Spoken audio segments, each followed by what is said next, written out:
Hey guys, Kale the Quick here with another episode of Game Mechanics Engineering, where we look at various game mechanics and whatever the hell I feel like. This week we're going to look at America's favorite pastime, shooters. Specifically, guns and shooters, and damage over range.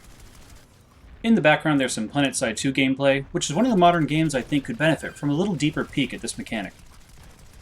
Let's start with a little look back to a simpler time. I'm sure quite a few of you can remember back to the original Halo, Combat Evolved, fewer still remembering back to Quake, Doom, or Wolfenstein 3D. Back in the day, if you hit someone with a machine gun, it did 10 damage. Near, far, it dealt the same damage. This did and does still work great. Those games had a wide variety of guns that all worked in different ways. Slow orbs, rockets, the shotgun, the machine gun, etc. But when you started seeing the rush of World War II shooters and modern shooters, they had to change the mechanic to allow for the differences in all these guns to stand out.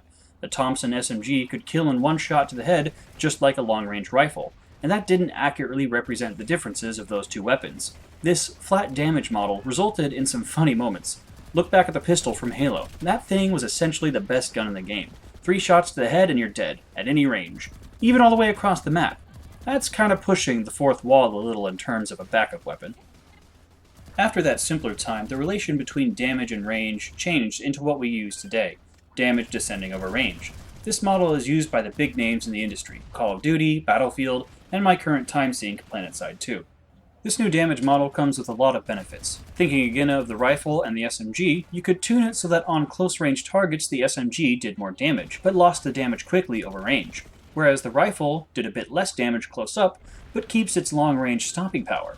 By doing this, you've expanded the depth of the mechanic a little and allowed it to better represent the real relationships between these types of weapon. Keep in mind we aren't discussing other gun mechanics right now, like accuracy or rate of fire, just damage.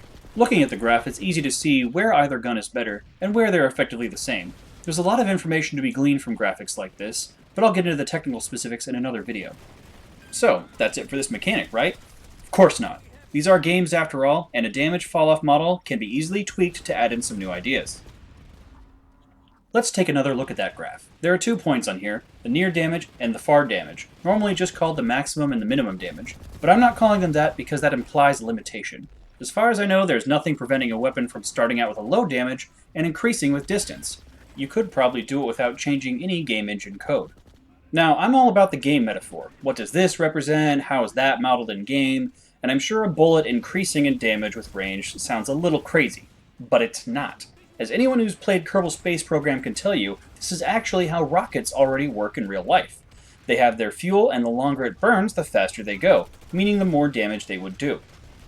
You could actually apply this to small arms like SMGs or rifles in games. Back in the 1960s, a very unique type of weapon was developed called a gyrojet, ironically involving neither gyroscopes nor jet engines, but rather a little pistol and a carbine that shot rockets. These of course started slow and reached a peak velocity of around 380 meters a second, quite fast for a 50 caliber pistol. And of course, everyone's favorite from Warhammer 40k, the bolter, fires rockets. To expand into sci-fi, you could say some fancy plasma toroid fuses hydrogen in the air, getting hotter over range. The sky's the limit there, it's sci-fi. To focus on PlanetSide 2 for a minute, this increasing over range model could be applied to the Striker, a multiple rocket launcher that's just awful right now. A buff to an increasing damage model could take it out of this rut, and add an interesting and unique mechanic beyond its current gimmick of, it's got bunches of rockets. The last bit I want to touch on about damage models is what I call the mid-range peak damage model. It's a bit more complex, but still quite simple. Instead of 2 points, there are 3. In my example, it starts low, then goes up, then drops back down, though it could also drop in the middle.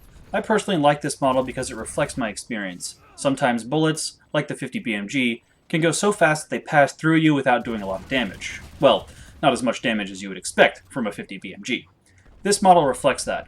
I also think that this model will allow for an even greater diversification of the gun options in games. Different guns could peak at effectiveness and really stand out at their intended range.